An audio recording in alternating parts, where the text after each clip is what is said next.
This is another iRaw podcast.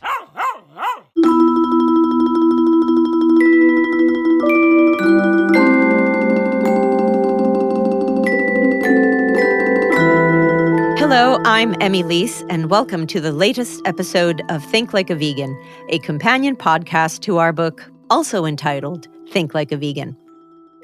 Infighting. It's something people in the veganverse complain about, mostly on social media. If this is something that you think about or you have encountered, you're absolutely not alone. Dr. Corey Lee Wrenn writes, many activists bemoan the heavy divisions that have emerged within the non-human animal rights movement, specifically as it has developed and transformed over recent decades. So, what do we mean by infighting? Is it something unique to the vegan and animal rights space? Should we be concerned about it? Does it benefit one group over another? And how should we engage with it, if at all? Or what might be some of its consequences, if any? We'll talk about those questions and more on today's episode on factionalism in the vegan movement.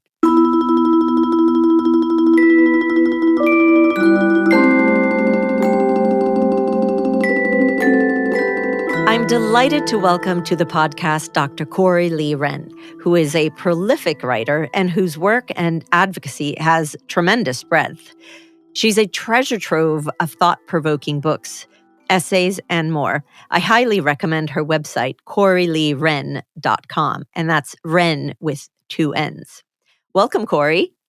Thank you. Thank you for having me. I appreciate it, Emmy. Let me introduce you to Corey a little bit before we get into today's topic. She's a lecturer of sociology and co-director of the Center for the Study of Social and Political Movements at the University of Kent. She received her PhD in sociology from Colorado State University, co-founded the International Association of Vegan Sociologists, and is the founder of the Vegan Feminist Network. Among many other things, Dr. Wrenn is a member of the Vegan Society's Research Advisory Committee. She also hosts the Sociology and Animals podcast, has been published in several peer-reviewed academic journals, and has published a number of books, the latest of which is Animals in Irish Society. I'm currently reading that, and it's fascinating. Without getting into spoilers about Corey's talk today, I'll read this very brief excerpt from one of her essays on factionalism, which will hopefully set the stage. In the 1970s and 1980s, the movement has been divided between factions that advocate direct action and structural change, such as the infamous Animal Liberation Front, and those who advocate institutional reform, such as the Humane Society of the United States. More recently, conflicts have emerged over aims to either reform or abolish non-human animal use. Rather than seeing these divisions as healthy growing pains, they're most often viewed as a serious liability. Indeed, many movement leaders point specifically to factionalism as primary reason for limited movement success. With that, Corey, the floor is yours. Great. Well, thank you for introducing me. I really appreciate it. So I thought that I would start out talking about this topic, just giving a little bit of personal background, like why am I even interested in this? So I think, like a lot of academics in the study of the animal rights movement or anti-speciesism, I came from an activist background. So I guess I'm almost 40 now, and I got started when I started university when I was about 17. And I immediately fell into an animal rights club at Virginia Tech when I was doing my undergrad. And I remember at the time just kind of going with the flow. It was brand new to me. I was learning about issues, learning about activism. But then as my time went on with this group, I started to get more confidence. And then, like, it's very predictable with a lot of student groups. There's a lot of turnover. And I suddenly found myself in a leadership position. And then when I was in graduate school, I became the president. So by that point, I started to be reading a lot more about this. I'm thinking more strategically about what's the best use of our time. And then after a few years of doing the activism, you start to get an idea of, the political atmosphere, engaging with the public, engaging with your university, and engaging with other activists. And one of the things that also really inspired me at that time was, mind you, like I said, I'm about 40 years old now. So when I grew up, all I had was, you wrote to PETA and PETA gave you information. I didn't have the internet. By the time I'm now like a leader in the animal rights group at my university, we have the internet and I'm able to become part of a larger activist community. So I think this is key for today's conversation, is that now a lot of the conversations we're having are with a larger body of people, and there's a lot more room for diverse positions. So I actually started subscribing to a podcast called Vegan Freaks, which was run by a sociologist, and Bob Torres, I think his partner taught Spanish, Jenna. It's now defunct, but at the time that was like the vegan podcast. This was right when podcasts were coming into like becoming popular. And so everybody listened to it. But what made it unique is that Bob was actually because he was a sociologist, probably quite radical in his animal rights ideology. And so I learned a lot of the nuance of animal rights theory and the theories of mobilization through listening to that, not just through his own talks that he would put on these podcasts, but he would bring in activists from throughout the movement. He would do a lot of critiquing at the beginning of the podcast about so-called successes in the movement. And for the first time, I started to realize just because it has been that way does not mean that is the best way or the only way to do animal rights. And little did I know that this is a long-going kind of issue with the animal rights movement, is this debate over efficacy, what works and what doesn't. And so anyway, I got really into this new abolitionist faction, this thinking about like welfare reforms. Actually, wow, lo and behold, tend not to really help other animals. It tends to streamline speciesist industries. It helps the public to feel better about participating in these speciesist industries, and sometimes actually makes it worse. So that at the time, I remember PETA had just come out with this report. They were trying to work with some company to improve welfare. But in the PETA report, it actually said, this will allow you to kill more animals and you'll make more money. I said, all right, where is the logic here? So at that time, so now we're talking about the late 2000s, that first decade of the 2000s, and the abolitionist faction, which had actually been around, like Tom Reagan really was a forerunner for this kind of factional thinking. It had been around since the 1990s. But by this point in the late to getting close to 2010, now a lot of people had internet access and they're really being exposed to these new ideas. Whereas before, as I will explain from my research, these alternate ideas, these radical approaches tend to be very policed in publications that came out of the animal rights movement. So that's where I came from. I had this new abolitionist sort of training, and I'm a sociologist in training as well. And then I go back to my club and I say, all right, we need to not be participating in these welfare reform campaigns. They're really ineffectual.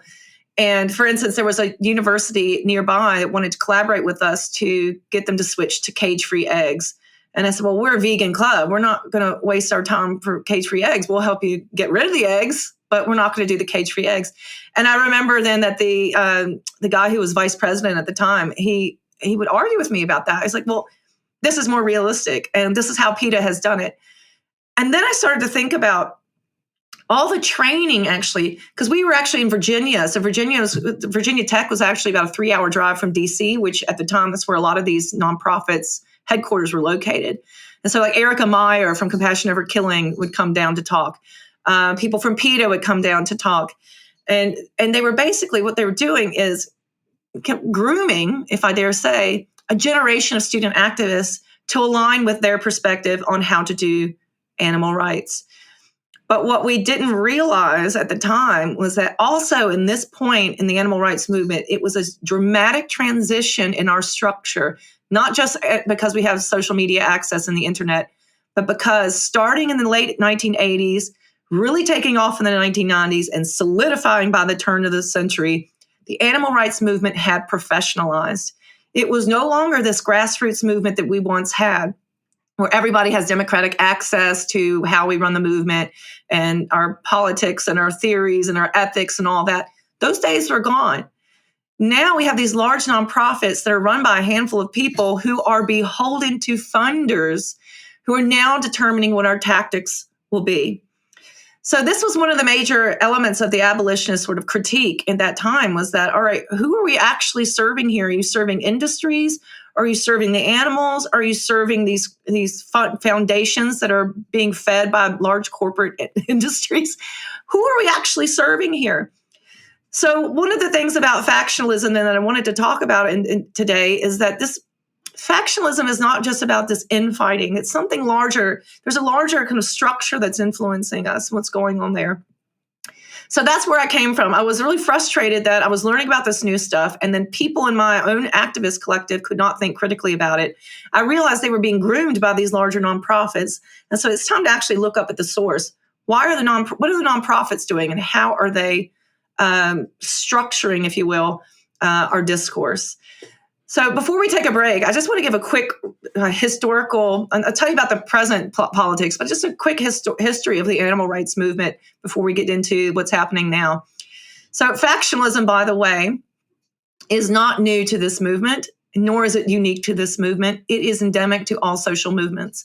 So when people say, gosh, I really wish we could all just get along, no infighting, I see this all the time. I just joined a new Facebook group for organizing activists in the UK last week, and it was like a rule before you even join, no infighting, which I think is a crying shame, and not just a crying shame, but completely unrealistic, magical thinking, because social movements always have been about factional disagreement. That is how we function. That is how we grow.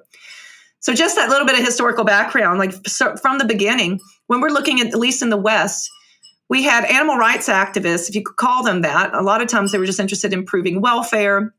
And then you had people who were in the vegetarian movement. And not always did those two overlap. So you had people who were spending their whole life trying to help the situation for animals, like anti-vivisectionists, people who are intervening on dogs and cats who are being horribly killed by cities. Like, for instance, in New York City, they'd round up dogs and cats and just drown them in the river. So activists kind of emerged out of that. And so we need to take advantage or take control over the situation and figure out more humane ways to handle it. So you have people who are dedicated to ending animal suffering in that way, or at least mitigating that animal suffering, and then turning right around and eating animals and not seeing anything wrong with that whatsoever at all. And that would continue. That continued up until really the 1970s or 80s when people started to question that. So then you also had, as we move past the war years, now you're moving into an era where you still have groups like the RSPCA that are saying hunting is okay. You have some organizations that refuse to take a stance on vivisection. Hence, the Humane Society of the United States was founded because they wanted to take a stand against vivisection, and other organizations weren't doing it. Also, in the war years, right in the middle of the war years, the Vegan Society emerged. Vegans had been around for a while. Vegans have been active in entering the debate with the British Vegetarian Society since the turn of the 20th century. And finally, in the 1930s and the 1940s, y'all need to get out. You need to go do your own thing. And so 1944, the Vegan Society was formed out of a factional disagreement. So the Humane Society of the United States, the largest animal welfare organization in the world, came out of factional disagreement. We have the Vegan Society coming out of factional disagreement. And then also feminists. Feminists were coming back in the 1970s and 80s saying that actually we need to have our own kind of factional kind of fissure here because these gender issues are not being recognized. So historically, from the whole beginning of the animal rights movement, you had major disagreements and debates. And if we didn't have that, we might to this day still have animal rights activists eating animals. We might still have animal rights activists killing healthy dogs and cats, which we still do, by the way, but now at least it's challenged thanks to the work of the no-kill movement. We might still have animal rights activists saying it's okay to hunt. And so now that brings us up to date where we have one of the current debates now, the abolitionist in the welfare faction, which is probably the one that gets the most attention, but also I would say the feminist faction that has really seen a resurgence, especially after the Me Too movement and the Black Lives Matter movement. So let's take a break there, and then we'll come back and talk about what's going on with this new factional sort of landscape. Time for our musical interlude, after which we'll hear more from Corey. Here's Clouds on the Orongorongos by Matthew Gerstenberger.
We're back for the second part of Dr. Corey Lee Wrenn's On Factionalism in the Vegan Movement. So this brings us now to the second wave of the animal rights movement, which I would say really kind of got its spark in the late 1960s with the work of the Oxford Group, Peter Singer, and Richard Ryder, Bridget Brophy. There's a bunch of people who are doing this. Ruth Harrison, not just men, women as well. So with their work, we see a resurgence in interest in more radical animal rights theory, where now you see for the first time, it's not enough that we want to reduce suffering. We also want to, live that and not eat animals, not participate in it. So now we see that long legacy of disagreement from the earlier century, from the 1800s and the early part of the 20th century. Now we're starting to see, that has made a difference.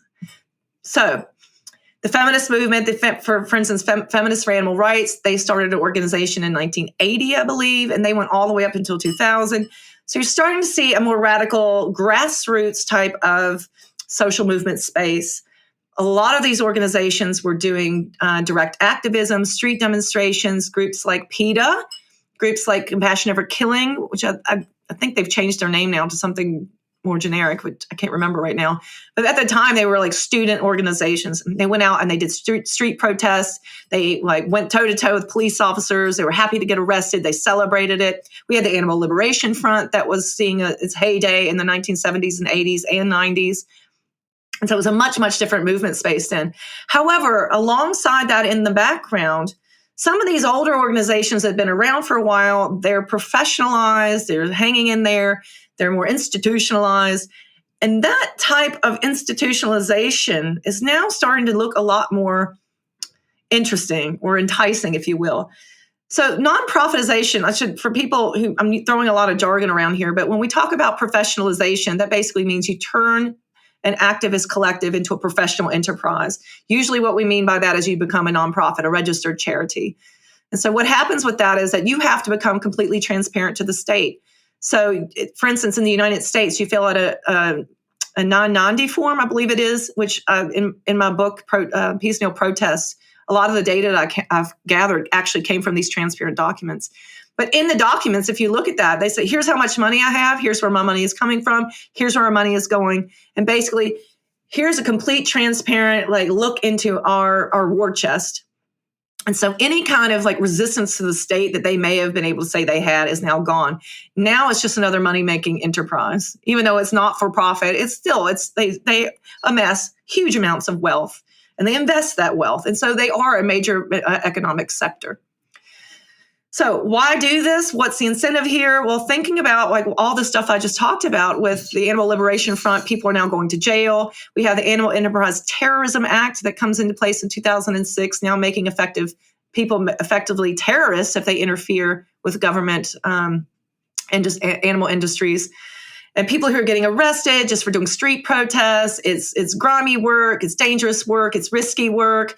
And then also, don't forget back in the war years when the animal rights movement and other social movements, when these great issues come up, these great crises come up, a lot of organizations or collectives, animal rights collectives, would not be able to survive that. So actually becoming a professional entity also reduces quite a lot of risk. It gives you a lot more resilience. And so there's a lot of ups and downs with cultural support and political support for social movements. And so having a professional entity, becoming a registered charity, creates an element of predictability and safety. But what's also going on here in the 1980s is we have a new neoliberal type of political, cultural, economic world that we're living in. And so this rationalization that we've been applying to all elements of our society, lo and behold, now are being applied to our social movement. So the language I was using there about being less risky, more secure, it's all about that efficiency, effectiveness. And this only amplifies as we move on into the 21st century. So what is happening here is that we have a larger political economic structure that's influencing this. So this is what I want to clarify, because when we talk about factionalism, especially as activists, and we're in this, when I was an activist and an abolitionist, before I became a full-time academic, this took up so much of my time and my colleagues' time. like laying out why I am an abolitionist and why this is better than the standard traditional welfare way. So much work, so much effort was not actually interacting with the public, but interacting with the animal rights movement. And so for me, I think this is a major, major area of where we expend our energy and our resources. And it is important that we recognize this is systemic. It's not about individuals, because that's what I would often see. Oh, that person is just really complaining all the time. That person wants to gossip. That person is egotistical. I get to see that one thrown out a lot. It's not about individual people. This is something that's systemic to social movement. So we need to be thinking about if it's here, if it's part of social movement life, how do we understand it and negotiate with it? So the difference now when we're now in the 21st century is that we have this nonprofit sector that has amassed and so much power and has so much wealth. Actually, what's happening is there's a lot of compromise that comes with that. And that compromise is what is actually fueling factionalism. But what happens is that the nonprofit organizations, with all their power, their hegemonic control over the movement, can actually frame radicals as being the deviants, the naysayers. But in fact, it's their compromised choices, these institutional decisions that they're making, that's actually fueling the radical kind of talk back, that's speaking back to it. Keely.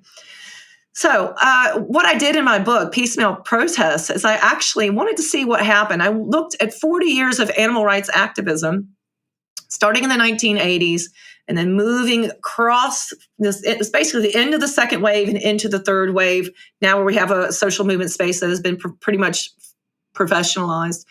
And I noticed that as we entered into that phase, especially in the late, like I think 1996, if anyone is interested or was alive then and can remember, 1996 was such a pivotal point because that is really at the cusp where the movement has professionalized.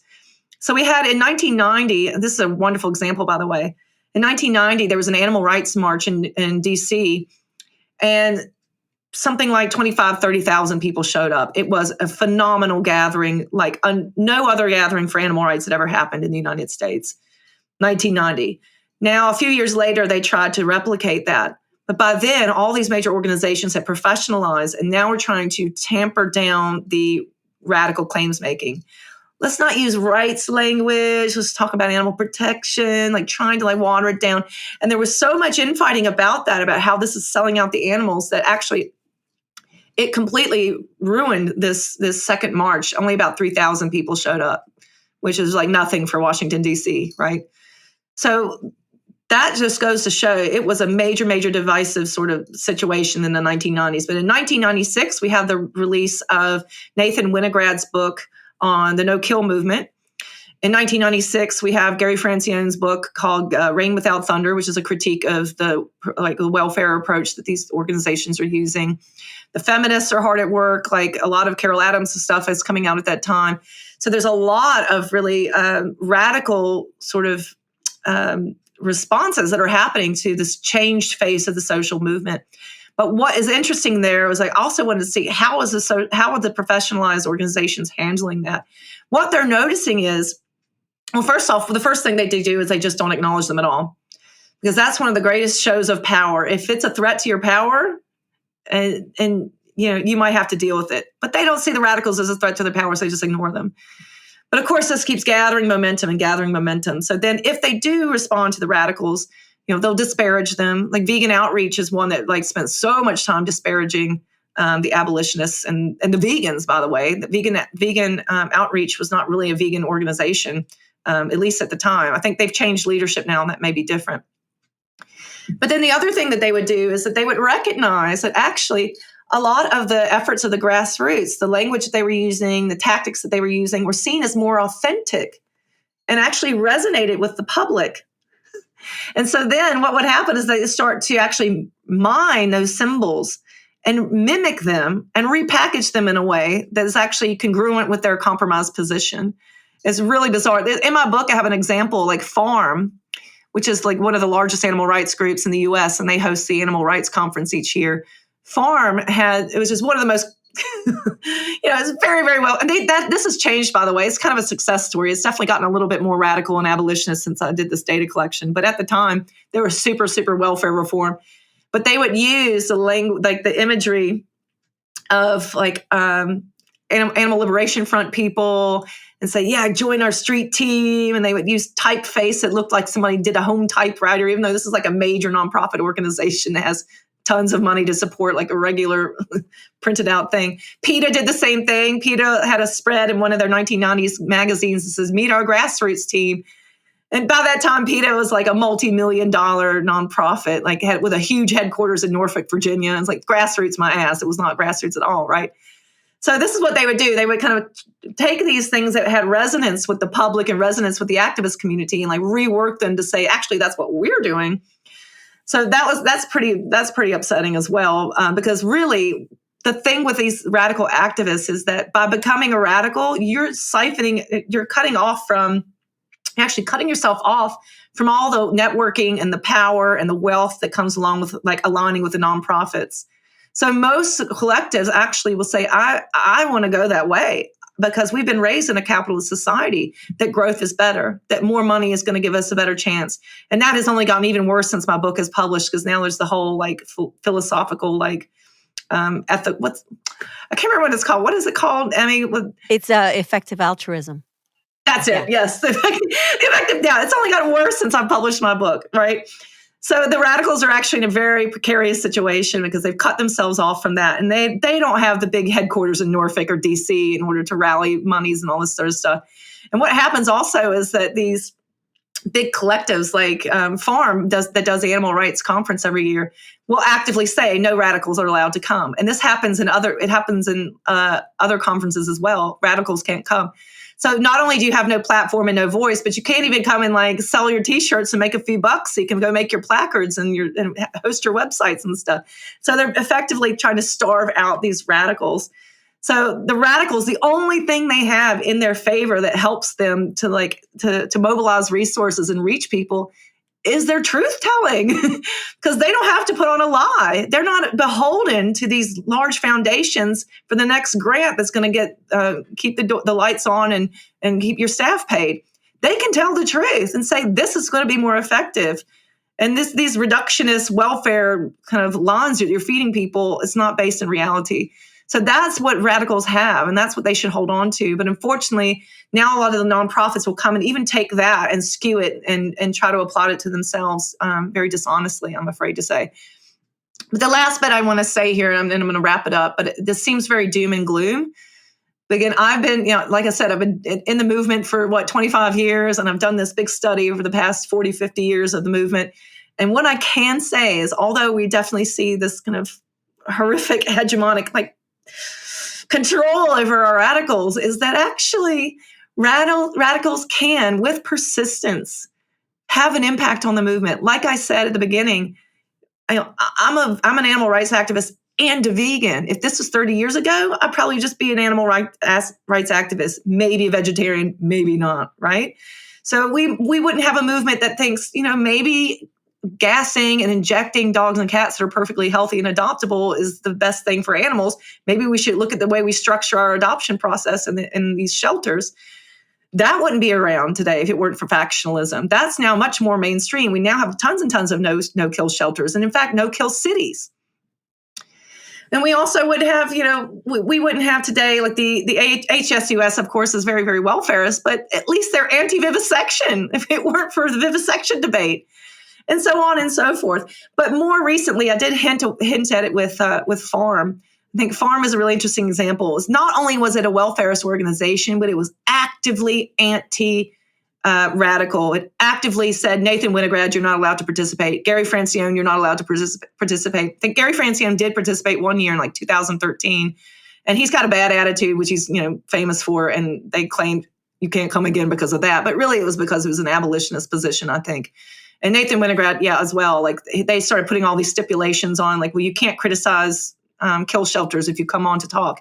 Well, that's what he does. That's his bread and vegan butters. But anyway, Farm was really, really bad. But now I've seen it recently. Farm is starting to adopt more feminist principles. It's starting to be a little bit more critical of welfarism.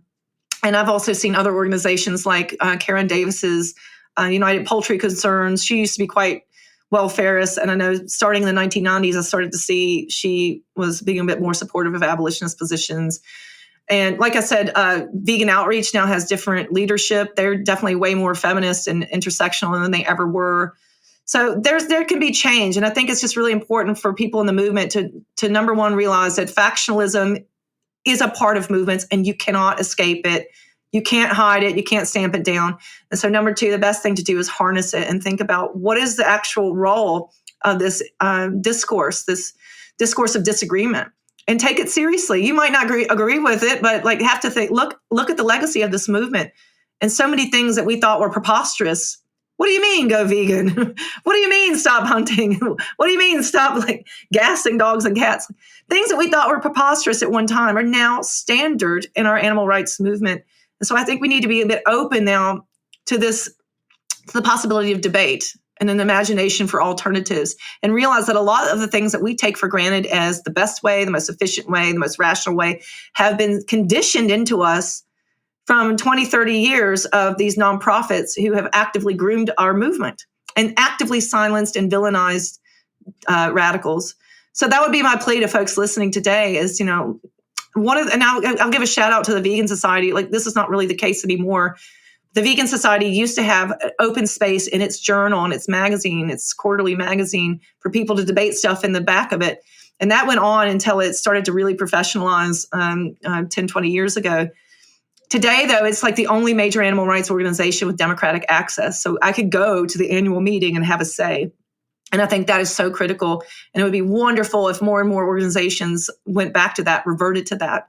In the meantime, what do we have? We have social media, because they can't stop me from getting on the internet and running my mouth, right? So I'll leave it there. Thanks, Emmy. No, thank you so much, Corey. This was fantastic. I mean, I love the historical context, and I love also the practical context. And it was one of the things that we do here all the time, like, we're arguing and infighting and so on. And it's like, well, no, we're discussing, and that's fine. And sometimes I think we can get lost in that on the internet when we're just going back and forth in comments. But I think the internet is actually very helpful when you can write as whatever you need to write, whatever it is that you need, whatever thoughts you need to get out there, more than or beyond social media. Just like on your website, that you have loads and loads of essays on a variety of different topics. I think that's extremely important, and that's actually extremely democratic as well, because your essays are available to anybody who wants to say, "Oh, wait a second! Wow, let me see what else Corey thinks about it, and I want to hear about this topic, irrespective of whether I agree with you or not." You can read about it, and they're all very accessible. And I think that's extremely important. And the other thing you said about doing research and looking at the financial statements of charities, and you can do the same in the UK. Some of the animal rights groups are charities, and some of them are not. They're just regular companies. But you can go to the Charity Commission, and you can look at the financial statements, and you can see where the money's being spent, and where it comes from. And you can also go to the company's house and just put in the company name and see where they're spending the money and how much they're spending in a variety of different areas. And I find, I do it, but I'm a nerd. And, it's enlightening, because you see, oh, wait a second. So you're spending all this money on this when your mission should be that. So it's all very interesting. Before we go, where can people follow your work other than your website, obviously, or tell us about your website some more? And do you have any additional projects you would like to promote? Oh boy. Oof. Okay. Well, yeah, definitely. A lot of projects. Can't we stop? I would say the best landing point would definitely be my website, CoreyLeeWrenn.com. But if you want to keep up with my work, because I know I populated that website for 10 years and it's full of all kinds of stuff. But if you want to keep up with my work in a more approachable way, I would say sign up to my newsletter. I have a newsletter that comes out quarterly, and I try to summarize updates and what's going on with my research, like podcasts like this one. People can listen to other interviews as they come through. And I do also update on like local activism that I've been involved in. So I say definitely check out the newsletter, but they also I'm on Instagram. Instagram is my personal account that I've made open so you can see me as a person, not just some like talking head. So it's lots of pictures of dogs and cats. And I also have a Facebook author page where I try to update that regularly. So I'm everywhere. I'm taking advantage of social media as much as possible. And that's fantastic. And actually, do you want to tell us about what's going on at the University of Kent right now with the there was a move and a vote, a very popular vote, in fact, by the students to ask the student union to cater only plant-based foods. And that happened in December, but yet there's some trouble brewing. Yeah, and I don't know how much this is like official, but I'm telling it because I think it's really dirty, rotten. So yeah, this is a wonderful example of like the power of grassroots campaigning. It's a campaign called Plant-Based Unis, and it is run by Animal Rebellion, which I'm sure is a registered charity, but it's a small, like it's definitely like in the style of the 1990s. It's like a grassroots type of organization. But anyway, it's really, really intriguing. What they're doing is taking advantage of the existing democratic channels for students to have a say in how the university is run. And, this is another kind of tool of the nonprofit system. Like historically, students have been very, very disruptive and led so many social movements. Like thinking about what happened during the Vietnam War and civil rights movement in the United States and how universities were just hotbeds for all the student activism. And they were very influential. So one of the legacies is that is like, well, we'll put in this democratic channel so that they can have their say. And this just goes to show once that kind of stuff becomes institutionalized, it tends to lose its teeth in a way. So what happens is with the student union here at my university at Leese, is if you get 50 votes in favor of your policy suggestion, then it has to be debated by the student union. If you get 200, then I think you have a little bit more sway. And then if you have 400, which has never been achieved by any other student campaign, it's automatic policy change subject to the Board of Trustees approval. My students were able to manage 467 votes, unparalleled. The most recent, the only other vote that actually even compared with that was less than half of that. That's extraordinary. It's historic and is extraordinary.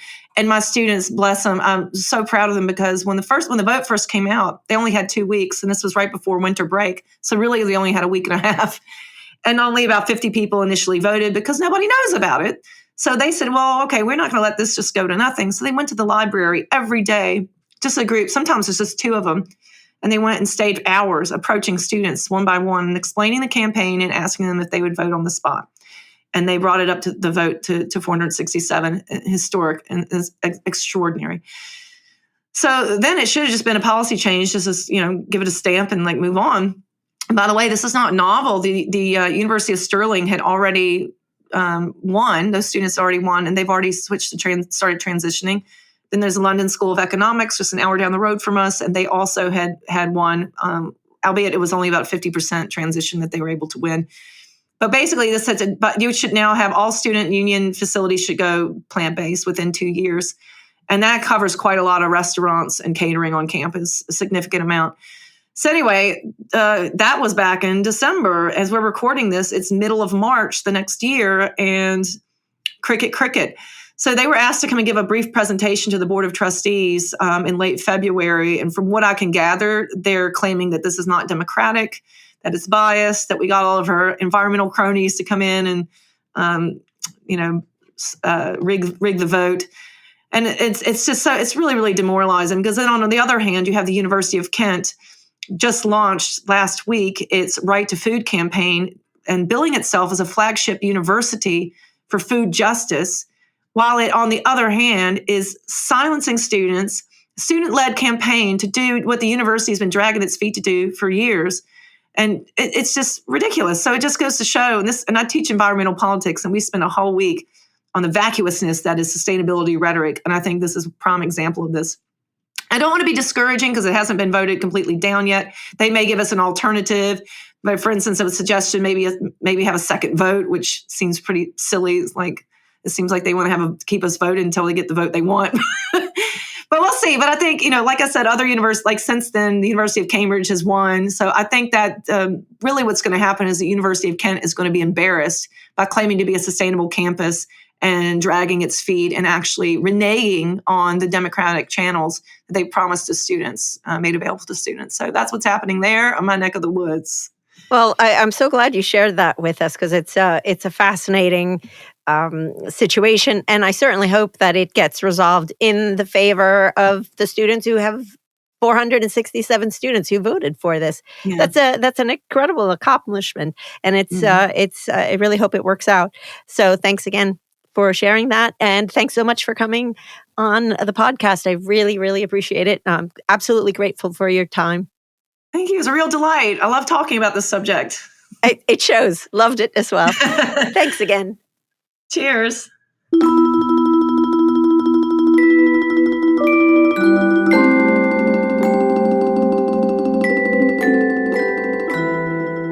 My hope for this episode is it normalizes the existence of factionalism to the extent those differences serve as a catalyst for each of us to think critically about who's speaking about veganism, what their agenda might be, and what exactly they're saying about veganism, the animals, advocacy, or even new vegan products. And during these types of discussions, I like to keep in mind something I've talked about in the book, too. Are we compromising down? Are we using the injustice of animal use as a vehicle to appease non-vegans? If that's the case, then there's scope for a critique. And mind you, I don't mean shouting matches and comments and posts on social media. If we were on the receiving end of the injustice, we'd want someone to make a sound and reasoned case on our behalf. So let's be that sound and reasoned voice alongside the animals, too. Next time, we'll talk with Tracy Katoff and Joshua Katcher, who are researching the fashion industry as a case study of large-scale shifts towards supply chains without animals. We burn things up when we go around. We speed things up when we go around. That's it from me, Leese. Thank you for listening. I'll post a transcript in due course on our website, thinklikeavegan.com. Remember, you can get in touch by email at thinklikeaveganbook@gmail.com or find Think Like a Vegan on social media. You can find me, more of my work and my upcoming events at emmysgoodeating.com and on social media. Subscribe to this podcast, share it with others, and leave us a review. And you can buy Think Like a Vegan anywhere you buy books and audiobooks or request it from your local library. Production credit goes to Jim Moore of Bloody Vegans Productions. Theme music provided by Jenny Moore's Mystic Business from the eponymous album. The opening tune is Flashback, and we close with Tear Things Up. The interval music is by Matthew Gerstenberger, a.k.a. Seismicity, on SoundCloud. Burn things up when we go around. Things up when we go around. When around, we speed things up when we go around. We tear things up when we go around. We tear things up when we go around. Things up when we go around. For more great iRaw podcasts, visit irawpod.com. That's IROARPOD.com.